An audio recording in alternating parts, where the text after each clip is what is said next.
Hello everyone. ఈరోజు recipe వచ్చేసి Sankranti special chicken నాటుకోడి గ్రేవీ చేసుకుందామండి. ఈ నాటుకోడి చికెన్ అనేది అందరికీ కొందరికి ఎప్పుడు చేసి ఉంటారు కదా, ఏ విధంగా చేయాలి తెలియని వాళ్ళు ఉంటారు కదా. సో అందుకే ఈ టిప్స్తో నేను చెప్పిన విధంగా చేస్తే మీకు చాలా అంటే చాలా బాగా టేస్టీగా వచ్చేస్తుంది. ఇక రెసిపీ అయితే స్టార్ట్ చేసేద్దామా.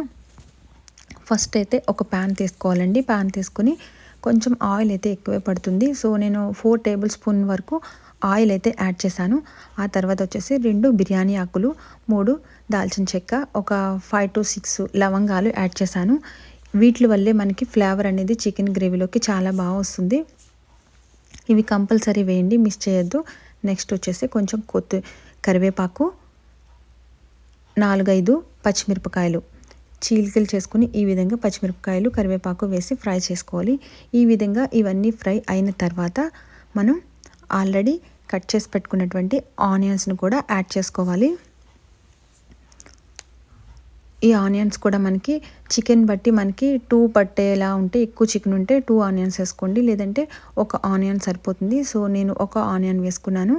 సో ఇది కూడా బాగా ఫ్రై అయ్యే వరకు ఫ్రై చేసుకున్న తర్వాత మనం అప్పుడే ఫ్రెష్గా దంచుకుని పెట్టుకున్న అల్లం వెల్లుల్లి పేస్ట్ 2 టేబుల్ స్పూన్ యాడ్ చేసుకోవాలి.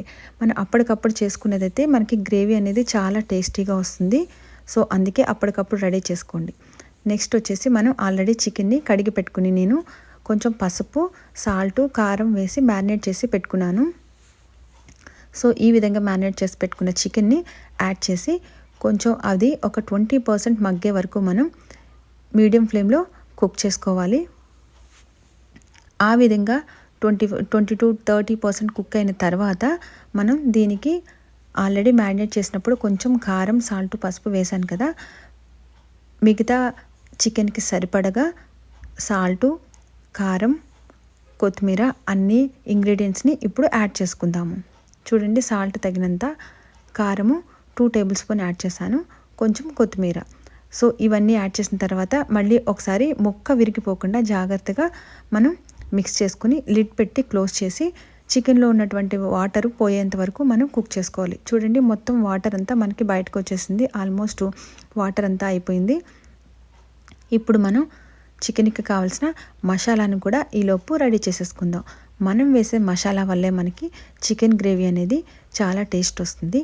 చూడండి, ఆల్మోస్ట్ వాటర్ కుక్ అయిపోయింది కదా. ఇప్పుడు నేను ఒక చిన్న గ్లాసు వాటర్ అయితే యాడ్ చేశాను. తర్వాత వచ్చేసి ఒక తరిగి పెట్టుకున్న టమాటాను కూడా యాడ్ చేశాను, కొంచెం కొత్తిమీర, రెడీ చేసి పెట్టుకున్న మసాలాను కూడా యాడ్ చేస్తున్నాను. టమాటా ఎప్పుడు మనం ఇక ఫైనల్గా 10 మినిట్స్లో అయిపోతుంది అనగా యాడ్ చేసుకుంటే టేస్ట్ అనేది డిఫరెంట్గా వస్తుందన్నమాట.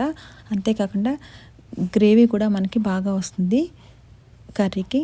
చూడండి, ఇప్పుడు నేను అన్నీ వేసిన తర్వాత బాగా మిక్స్ చేసుకుని ముక్క విరిపోకుండా జాగ్రత్తగా లిడ్ పెట్టి క్లోజ్ చేసి మనం కుక్ చేసేసుకుంటే ఈ విధంగా నాటుకోడి చికెన్ కర్రీ అయితే మనకి సంక్రాంతి స్పెషల్ అయితే రెడీ అయిపోయింది. చూడండి, చూస్తుంటేనే చాలా టెంప్టింగ్గా యమ్మీగా ఉంది కదా. ఇక ఎందుకు ఆలస్యం, మీరు కూడా తప్పకుండా ట్రై చేసేయండి. ఏ విధంగా ఉందనేది నాకు కామెంట్ సెక్షన్లో తెలియచేయండి.